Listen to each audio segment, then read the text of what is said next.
코 성형하면 진짜 빨개져요? 코 수술하면은 추운 날엔 빨개지죠. 빨개지는 분이 있고 안 빨개지는 분이 있고. 추운 날에 빨개지는 거는 어떻게 보면 당연한 거고요. 근데 추운 날에는 저희도 빨개지죠. 그러니까 일반적으로 이제 말단 같은 경우가 빨개지잖아요. 귓볼도 빨개지고 코끝도 빨개지고 손가락 끝 같은 데도 빨개지고 이제 어쨌든 전체적으로 이제 신체 말단 부위들이 많이 이제 빨개지기 때문에 어차피 추운 날에는 빨개지는데 더군다나 이제 코 성형을 하면은 고도가 올라가서 그런 건 아니지만 약간 높아지긴 하지만 그보다는 이제 아무래도 이제 피부가 좀 더 얇아지게 되죠. 더 높이니까 아무리 피부 자체 두께를 갖다가 어느 정도 회복한다고 하지만 그래도 좀 많이 높이는 경우에는 코끝이 피부가 굉장히 얇기 때문에 얇은 피부들이 아무래도 겨울철에 더 빨개지고 그럴 수는 있죠. 그리고 일반적으로도 수술하고 나서 얼마 지나지 않아서도 좀 빨개지는 경우들이 있고 근데 그런 날이 아닌데 주기적으로 빨개졌다. 가라앉았다 빨개졌다 가라앉았다 이런 경우에는 사실 그런 연락을 갖다 저희가 받으면은 일단은 병원으로 오시라고 얘기를 하죠. 네. 병원으로 오셔서 이제 그런 경우에는 단순히 피부가 뭐 얇아져서 아니면은 뭐 기온차 때문에 그런 게 아니라 코끝 자체에 이제 어떤 덧나거나 염증 같은 게 생기거나 이런 경우에도 코끝이 빨개질 수 있기 때문에 그런 경우에는 빨리 병원으로 오셔야죠. 무조건 하면 무조건 빨개진다 뭐 전혀 문제 없습니다 이렇게 얘기할 건 아니고 빨개지는 경우들이 있는데 그게 병적인 경우냐 아니면 정상적인 경우냐 다 발생할 수 있는 거거든요. 그냥 아까 얘기한 것처럼 기온 차이라든지 뭐 감정 차이라든지 이런 거에 있어서도 울그락불그락 변할 수 있는 수준들은 워낙 많기 때문에 근데 환자분들은 조금 이제 수술 후에 걱정도 많이 되고 하시면서 그런 것까지 다 뭐 문제 있는 거 아니에요? 라고 생각하실 수도 있는데 너무 그렇게 걱정하실 필요 없는 경우가 많긴 하고요. 근데 실제로 문제가 있는 경우 피부가 얇아지고 안에 있는 연골이나 부용물이 비쳐 보이거나 어떤 경우에는 피가 진짜 얇은 분들은 뭐 실밥이나 이런 거에 있어서도 막 빨개지고 그런 경우도 있을 수 있거든요. 그런 경우가 해당되는지 안 되는지는 이제 아까 얘기하신 것처럼 뭐 병원 원장님하고 다시 면밀히 보면서 실제 문제가 있는지 없는지를 따져봐야 되는 거지 빨개졌다고 다 문제가 있거나 그런 건 아니에요. 정상적으로 생길 수 있는 거고 하기 때문에 그리고 여기서 꼭 한 가지 짚고 넘어가고 싶은 내용이 처음에 수술하고 나서 이제 우리가 지금 빨개진다 그러면은 빨개지는 게 정상인지 아닌지 이제 궁금해 하시지만 처음에 수술하고 나면 무조건 빨개요.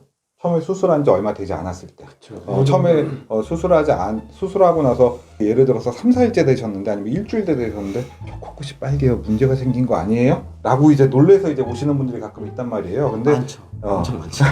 근데 그 시기에 빨간 거는 정말 너무 이제 지나치게 빨가거나 이런 거 의료진이 보고서 판단을 하겠지만 되게 일반적으로 어느 정도 좀 빨개지는 건 다 정상적인 과정이고요. 우리가 코를 대부분 이제 높이는 경우나 어쨌든 코를 수술을 하면 안쪽에서 피부 밑이나 이런 손상이 받기 때문에 그렇게 손상받은 피부들은 처음에 정상적으로 아무리 짧아도 한 1, 2주 정도는 좀 약간 붉은 기운을 가지게 되거든요. 회복하면서. 그리고 많이 높이지 않는 분들은 한 1, 2주 정도 지나면은 코끝에 빨개지는 게 좀 좋아지지만 굉장히 많이 높였다거나 아니면 재수술을 해서 피부가 원래 좀 얇고 흉살이 많으신 분들 같은 경우에는 거의 한 3, 4주까지도 코끝이 좀 빨간 현상이 오거든요. 그러니까 그 시기에 빨간 현상들이 오는 거에 대해서는 물론 의사 선생님께서 보면서 설명을 해주시겠지만 대부분은 크게 걱정하지 않아도 되는 경우들이 많아서 너무 크게 걱정 안 하셔도 될 것 같습니다. 아 그리고 제가 궁금한 게 있는데 제가 아시는 분이 지금 계속 코가 빨개요. 그러니까 계속 빨간 건 아니고 잠깐 괜찮은 날도 한두 번 있다가 또 계속 빨갛다가 이게 날씨 때문인지 알았는데 계속 빨갛더라고요. 그거는 다시 병원에 찾으면 괜찮아지는 건가요? 근데 그게 이제 피부가 너무 얇아서 이제 빨간 경우들이 있을 수 있는데 우리가 이제 의사들이 이제 배우면서 학교 때 배우면서 염증 받는 게 크게 4가지가 있거든요. 첫 번째가 이제 빨개지는 거, 두 번째가 부어오르는 거, 아픈 거, 눌렀을 때 아픔이 생기는 거, 또 하나가 약간 열감이 나는 거. 그 4가지의 사인이 있으면은 저희가 그거를 염증의 사인이라고 보거든요. 근데 그 중에서 좀 빨간 게 좀 잘 와요. 초기에 좀 잘 일찍 일어나는데 빨갛다 그래서 무조건 다 염증은 아니고 그게 만약에 놔뒀을 때는 뭐 더 부어오르고 빨갛고 부어오르고 만졌을 때 아프고 그다음에 열감이 후끈후끈한 열감이 있으면은 그런 경우에서는 염증을 의심해 볼 수 있기 때문에 빨리 이제 수술했던 병원을 한번 찾아가 보시는 게 좋을 것 같습니다. 거기서 이제 더 그게 진행되면 나중에 이제 보름이 나오기 시작하거든요. 그러니까 그렇게 되기 전에 얼른 병원을 찾아가서 한번 의사 선생님과 한번 상담을 받아보시는 게 좋을 것 같습니다. 또 얘기하신 것처럼 증상이 단기간이 아니고 지속적으로 꾸준히 계속 있거나 시도 때도 없이 계속 있거나 그렇게 되면 아무래도 문제가 있을 소지는 있기 때문에 한번 확인해 볼 필요는 있겠죠. 아, 그분이 조금 유명한 유튜버인데 여기 오시면은 봐주실 수 아, 있나요? 그럼요. 오시면은 보세요. 알겠습니다.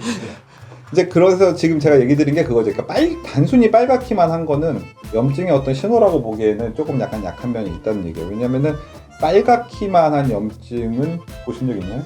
단순히 빨갛기만 한 염증. 그런 것도 없고 열감에 그렇죠. 그러니까 물론 이제 염증의 아주 초기 단계로 의심해 볼 수는 있지만 그것만 가지고서 염증이라고 보기에는 어려운 게 있죠. 그 여러 가지 다른 사인들이 같이 나타난다는 거죠. 아, 그리고 그분이 코가 빨간데 또 코 수술을 하고 싶어 하세요. 네. 그래도 해도 괜찮나요? 그게 아까 전에 지금 방금 얘기한 거랑 좀 약간 맞물려서 돌아가는 얘기긴 한데 그게 만약에 빨개지는 게 염증의 초기 단계고 신호라 그러면은 그거 다 가라앉히고 수술하시는 게 맞고요. 그게 염증의 초기 단계나 이런 신호는 아니고 단순히 그냥 주기적으로 날씨나 아니면 본인의 감정 변화나 이런 컨디션에 따라서 조금씩 변하는 거라 그러면은 그런 경우에는 수술을 받으셔도 될 것 같습니다. 빨간 거에 대해서 너무 염려하지 말라고 얘기 드리긴 했는데 염증이 아니더라도 빨개지는 경우들이 코끝에 피부가 너무 얇은 경우들이 있죠. 그게 염증은 아니지만 코가 계속 이제 빨개졌다 가라앉았다 빨개졌다 가라앉았다 이러는 게 피부가 얇기 때문에 일어날 수 있는 현상인데 그런 분들이 계속 시간이 지속되시면 정말 얇아져가지고 그런 윤곽, 뭐 연골이라든지 실리콘의 형태가 이제 비쳐 보이거나 이런 상황까지 가는 경우들이 있잖아요. 간혹 가다 보면은. 그래서 그게 너무 지속적으로 반복되거나 이런 경우에도 아무래도 그래도 수술했던 병원을 찾아가서 염증은 아니라고 하더라도 한번 상담을 받아보시는 게 더 맞을 것 같습니다. 저를 찍어주세요. 저는 뭔가 이제 이상하다 싶으시면 바로바로 병원에 연락해서 그럼 저희 제이준 같은 경우 되게 친절하게 잘 응대해드리거든요. 그래서 뭔가 이상하다 그러면은 본인이 혼자서 검색하고 고민하시지 말고 연락을 주세요. 그러면은 저희가 답변을 다 해드릴게요. 지금까지 재밌게 잘 보셨나요? 오늘은 여기까지 하도록 하겠습니다. 다음에 또 봐요. 제발.